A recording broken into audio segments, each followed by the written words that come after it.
मैं आज इस सदन के माध्यम से ये कहना चाहती हूँ, मैं ग्रामीण अंचल से आती हूँ और वहां पे मैंने कई बार सुना है, तो मैंने कहा कि यहाँ से एक मैसेज देना बहुत जरूरी है। बहुत सारे लोगों को ऐसा लगता है कि हम महिला के प्रतिनिधित्व में पीछे उसके चल रहे हैं।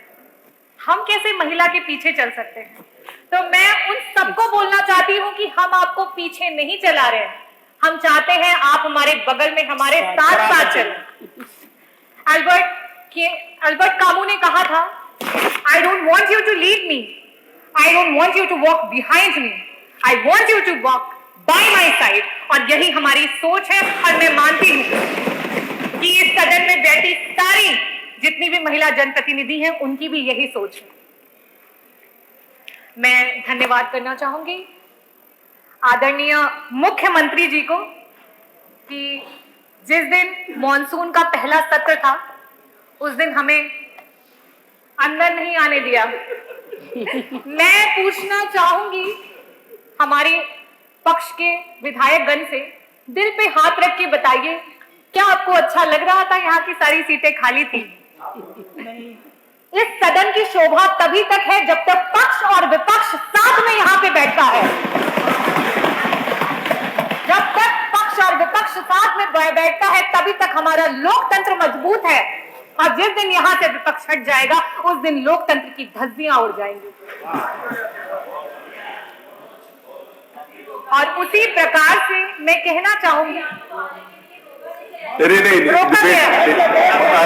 जी, अरे आप बोलिए। मैं माननीय मंत्री जी को बताना चाहती हूँ। नहीं, कोई जवाब, मैं उनको मना कर दूं, आप अपनी बात जी।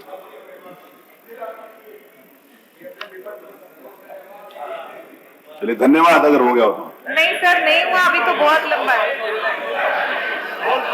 वो कागज नहीं मिल रहे, धन्यवाद। अध्यक्ष जी, नहीं, कागज नहीं मिल रहा। मुख्यमंत्री जी को धन्यवाद कर रही थी कि जैसे कि हमें आने नहीं दिया, तो उस दिन यहाँ पे आपके पॉलिसीज की पर्चियां बढ़ रही थी, तो मैं बहुत बहुत धन्यवाद प्रकट करना चाहूंगी कि वो पॉलिसीज की पर्चियां हमें भी मिली।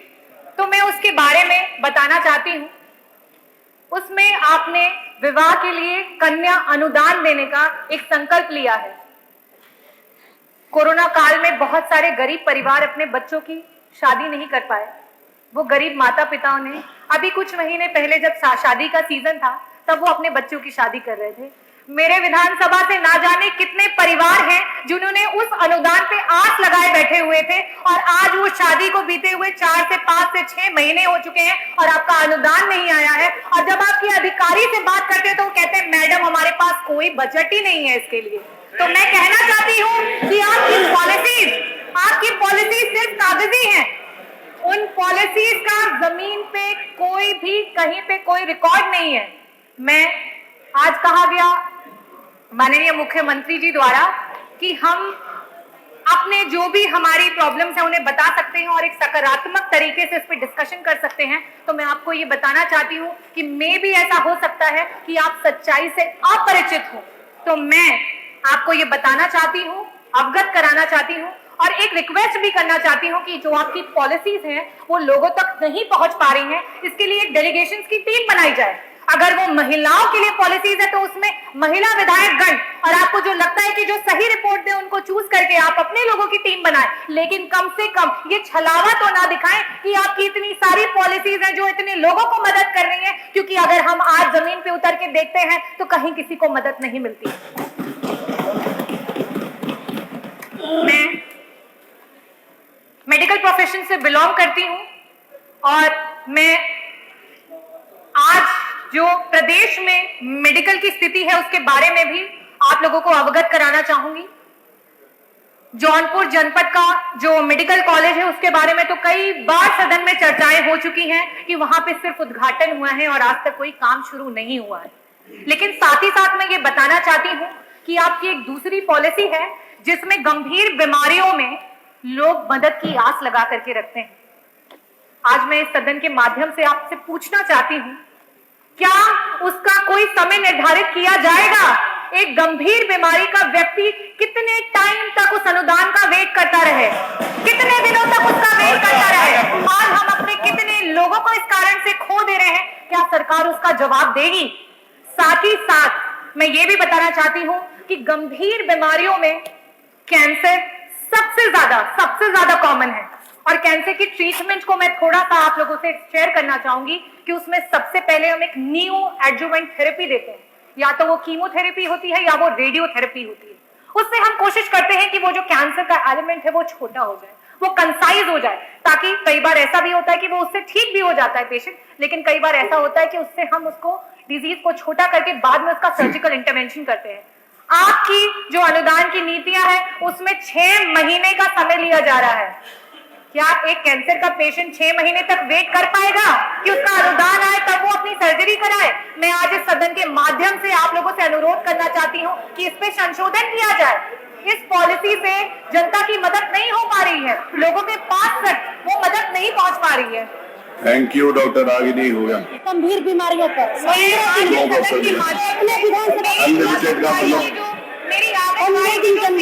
हैं उनके लिए बोलना चाहती हूँ। मेरी जो आशाएं बहनें हैं जिन्होंने कोरोना काल में हमारे ग्रास रूट लेवल पे जाकर के हमारे लोगों की मदद की, जहां ग्रामीण धन्यवाद डॉक्टर रागिनी, नहीं अवेलेबल थे, धन्यवाद। उन्होंने उनकी मदद की। आज वो रोड पे निकली हुई है, आज वो अपने हक की दुहाई मांग रही है। क्या सरकार उनकी मदद करेगी? आज हमारी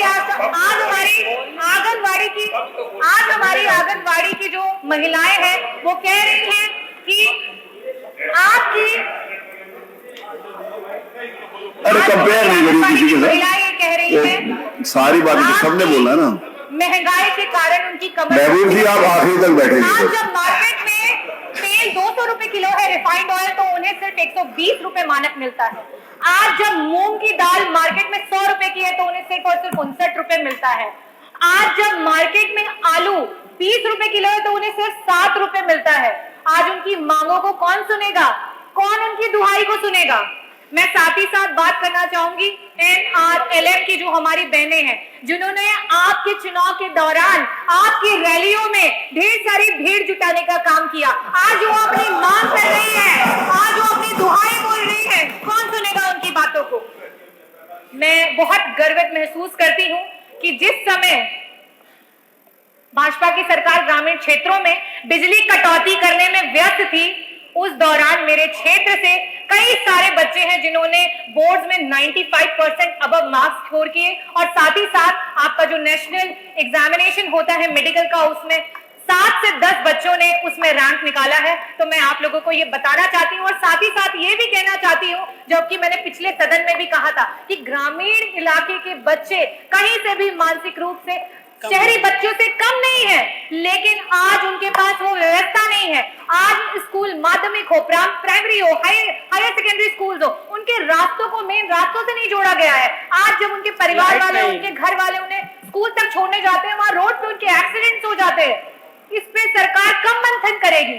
कब इसका असली आईना आप लोग देखेंगे? खत्म हो गया तो पेपर खत्म हो गया तो आगे।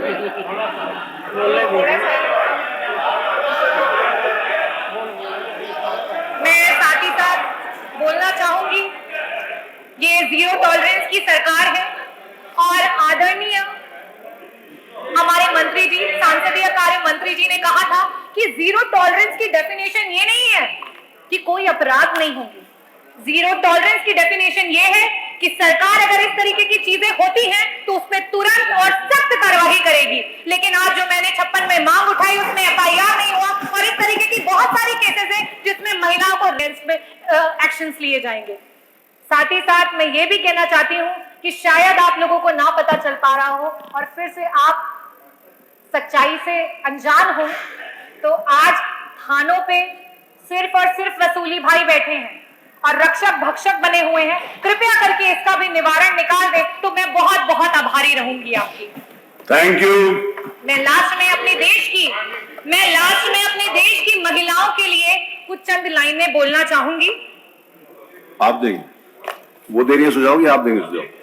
मैं अपनी देश की महिलाओं के लिए और अपने प्रदेश की महिलाओं के लिए बोलना चाहूंगी। सुनो द्रौपदी शस्त्र उठा लो, छोड़ो मेहंदी खड़क संभालो, सुनो द्रौपदी शस्त्र उठा लो, छोड़ो मेहंदी खड़क संभालो, अब गोविंद ना आएंगे। धूत बिठाए बैठे शकुनी सब मस्तक बिक जाएंगे, सुनो द्रौपदी शस्त्र उठा लो, अब गोविंद ना आएंगे। कल तक केवल अंधा राजा, आज गूंगा बहरा भी है। कल तक केवल अंधा राजा, आज गूंगा बहरा भी है। होठ सी दिए हैं जनता के, कानों पर पहरा भी है। तुम ही कहो ये अश्व तुम्हारे, किसको क्या समझाएंगे। सुनो द्रौपदी शस्त्र उठा लो, अब गोविंद ना आएंगे, अब गोविंद ना आएंगे। बहुत बहुत धन्यवाद। Doctor Ragini, doctor Ragini. धन्यवाद अध्यक्ष महोदय। दिन की रोशनी गुजर गई, सुनिए सुनिए सब बैठिए, क्या दिन की रोशनी गुजर गई ख्वाबों को बनाने में, रातों की नींद गुजर गई बच्चों को सुलाने में। जिस घर में मेरे नाम की तख्ती भी नहीं, जिस घर में मेरे नाम की तख्ती भी नहीं, सारी उम्र गुजर गई उस घर को सजाने में।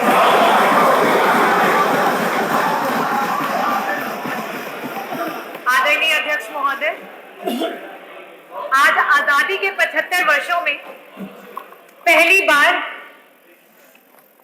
देश की सबसे बड़ी सदन उत्तर प्रदेश की सदन में सिर्फ और सिर्फ महिला विधायकों को बोलने का आपने अवसर दिया। मैं उसके लिए आपको हृदय से धन्यवाद करती हूँ।